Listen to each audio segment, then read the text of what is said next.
How are we doing, guys? Welcome to the preview of the predicted lineup. Arsenal against Brentford. Listen, I said it before, I'm going to say it again. A win in this game is going to be absolutely massive for us. So as you know, tomorrow at 5:30 on the Saturday Night Football, Arsenal host Brentford at the Emirates Stadium. And yeah, listen, this could either be a really good week to be a football fan or a really bad week to be a football fan. I'm talking Arsenal fans specifically. Because we're playing Brentford tomorrow, 5:30. We will more than likely end the day at the top of the table singing, "We are top league, we are top league." But yeah, singing that again, hopefully, fingers crossed. And then on Sunday you've got Liverpool Man City playing. And I sit there and I think, if that ends in a draw, what a chance this is gonna be for us. Going into the international break, and coming back and playing City away, we would have a fantastic chance of that. Which is why we cannot afford to slip up now. And I think, listen, don't get me wrong, Brentford are going to be up for it, and at any circumstance they are going to be up for it, and I think they are going to be a problem to us. I think Ivan Toney, I think, is going to be the man to watch out for, but at the same time, really want to score against his future club. He might not, you know. I know what a couple of players do. They intent and stuff, and happened with Mikhailo Mudryk against Arsenal. I remember that he scored, and he did this as a celebration, but it wasn't really a celebration, so it's alright. But yeah, listen, our opponents, Brentford, they are on. They're not on the best of form at the moment. I think, was it 2 wins in the last 7? It's not great for them, and they won't watch out of themselves because they could still be in. I feel as if they're still in a relegation battle. I don't think they will get relegated, but they're up there for the relegation battle, which is why this game is really important to us. A win would be absolutely massive for us. This could be a mad weekend, and please, Arsenal, just please. It's all we're asking you is to go tomorrow. The atmosphere behind you, the Emirates behind you. You know, your home supporters, your managers behind you. Everyone's behind you there, backing you. We need to win tomorrow. It's all about getting the 3 points tomorrow and going into that City game with somewhat a bit of confidence, because I said that the last time we played City at home, I'm somewhat confident, and look at what happened. But yeah, listen, the lineup is going to be interesting. We've all heard the news. I'll tell you guys the news in a minute. I don't really need to tell you much more though. Yeah. So yeah, listen. Have I got much more to say? Yeah, it's a stat I actually want to know, right? The last 5 times we've played Brentford, home and away, we won 1-0, won 1-0. Both this season, one in the Prem, one in the League Cup, right? Last season we drew 1-1, won 3-0, and the year before we won 2-1. Brentford's last win over Arsenal was the 2-0 win that they got in their return to the Premier League on the opening day of the 2021-2022 season, I think it was. We weren't the Arsenal we are now back then. That's a definite. We had fucking Socrates and Callum Chambers at the back, and you're fucking telling me, no, fuck off. But yeah, listen, without any further ado then, let's get straight into the predicted lineup. In goal, Aaron Ramsdale. I think for this game, it is a straightforward choice, and yeah, it's probably going to be his last game for Arsenal, if I'm quite honest with you. I don't think he'll be playing again this season. It's pretty sad, to be honest. I mean, my guys deserve an opportunity, and yeah, it'd be really sad to see him go, and I'm going to miss him, man. But yeah, listen, with David Raya ineligible to play against his parent club, Aaron Ramsdale gets the nod for me. Come on, Ramsdale. Into the back four. First of all, left back Kiwior. I think he keeps his spot for me. There is no questions about it now. I think Jakub Kiwior, he is the ideal number one. I think even when Zinchenko and Tomiyasu come back, I think it's going to be very hard for them to get into this team. Even Timber, when he comes back,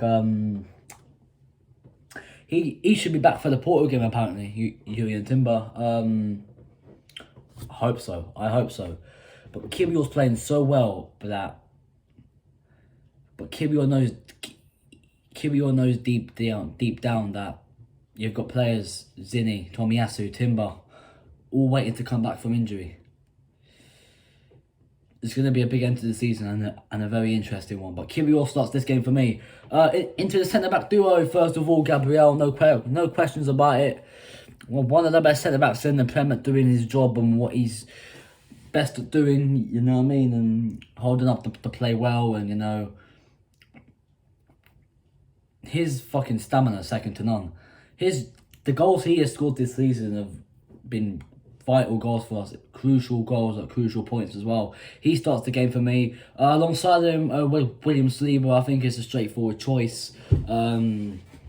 As I say now, the back four pretty much says itself with right back being Ben White. Got a goal against Sheffield United. Another 6-0 win. Can't really complain about that. Ben White, it was a good goal he actually got. It wasn't one of them moments where you say, what a finish. It was like, well, yeah, it was what a finish, but it's like, it wasn't an elite goal like Declan Rice at West Ham. It wasn't like that. But it wasn't really far off it either, if I'm quite honest with you. So, yeah, Ben White gets done on the right back. Into the midfield, first of all, Jorginho, I'd keep him in there. I think he deserves to be in there again. As I say, he's probably one of our most important players right now, and if we were to lose him to injury, it would be a massive blow. It would be a massive blow. Apparently, I'm hearing reports that Arsenal are offering him a 2-year contract, and if that doesn't happen, he'll be going to Barcelona on a free contract. And listen, I hope that isn't true, because we paid about 15 to 20 million for Jorginho from Chelsea. If he was still at Chelsea, he'd be the best midfielder by a million miles. And it's as simple as that. We've got him now, so thank you, Chelsea. Thank you, Chelsea. But yeah, listen, Jorginho starts for me. Thomas Partey, I don't think Thomas Partey's ready to start yet. I think he came on at Sheffield United and looked really shaky. I think give Thomas Partey a couple more weeks and a couple more training sessions and get him in the squad, hopefully, for maybe the City game. Get him starting for the City game. I could start him in. Maybe you could start him midweek against Porto in the second leg. Who knows? But yeah, listen. That's what I'd go with. Jorginho. Over on the right, Bukayo Saka. Straightforward choice. There was speculations that he wasn't available for the game, but now he is. You know what I mean? And yeah, he's an important player to us. Really important. He's an important player to the way that we play and the way we, you know, drive the ball along and stuff. And yeah, he's just that guy, isn't it? He's just Bukayo, and Bukayo does what Bukayo does, and there's no really asking about that really. Saka starts all day long. Next to him, Martin Odegaard, I think is a straightforward choice. The captain, he will walk the team out of the tunnel. Straightforward choice. I don't really need to get into it. Captain's performance against Sheffield United, a real captain's performance. Man of the match as well. So I think, yeah, he deserves it. Next to him, Declan Rice, again, straightforward choice. Scored against Sheffield United.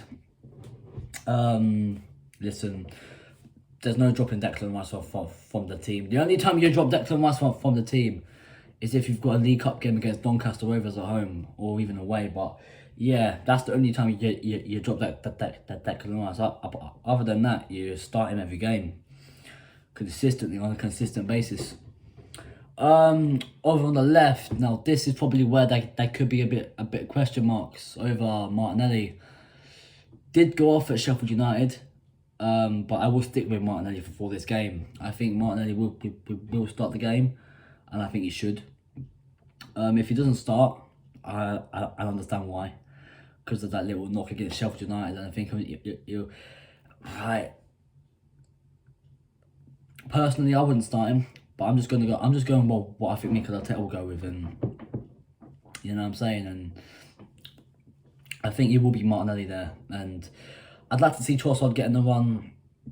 Maybe bring Martinelli on in the second half, and personally, I would start Trossard, but yeah. And up front as the striker, false nine, whatever you want to call it, Kai Havertz. I think it's going to be very hard now for Jesus to get into the side. For me, Nketiah's time at Arsenal is coming to a slow end. Nketiah gets nowhere near the starting 11 at the moment. Nor does Jesus, but he's probably the number 2 striker at the moment in terms of performances all round. Kai Havertz for me starts the game. So yeah, listen, that's my 1 to 11. Aaron Ramsdale in goal. Kyrgios, Gabriel Saliba, Ben White, Declan Rice, Jorginho, Martin Odegaard, Martinelli, Kai Havertz, Bukayo Saka. So as I said, it's going to be a big game. Big game. Big game. We win in this game by any scoreline. Don't care what the scoreline is at all. I think everyone around the world is going to be watching City Liverpool, especially if you're an Arsenal fan. Listen, something tells me about that Man City Liverpool game that personally I think all us Arsenal fans would love to be a fucking draw, but I hate to say it, but I think City will win. I think it will be a 2-1 City win. I haven't told anyone that, but yeah, I hope not. I know, please to God, please, God, Liverpool draw against City. So yeah, listen, that's gonna be it for the preview of the predicted 11. Let me know your thoughts down below. Hopefully I'll be doing the match review tomorrow night, and we'll be top of the table going into Sunday's game, Manchester City against Liverpool. That's gonna be the big one for me. Bigger than this game, of course, but listen, it's all about Arsenal getting the 3 points. Arsenal's my team. I'm Arsenal through and through. I'll sing it in the North Bank, and then the clock and 2. But yeah, listen, if you're new around here, hit the like button, subscribe to the channel if you haven't already, and I'll see you lot soon. I'm out of here.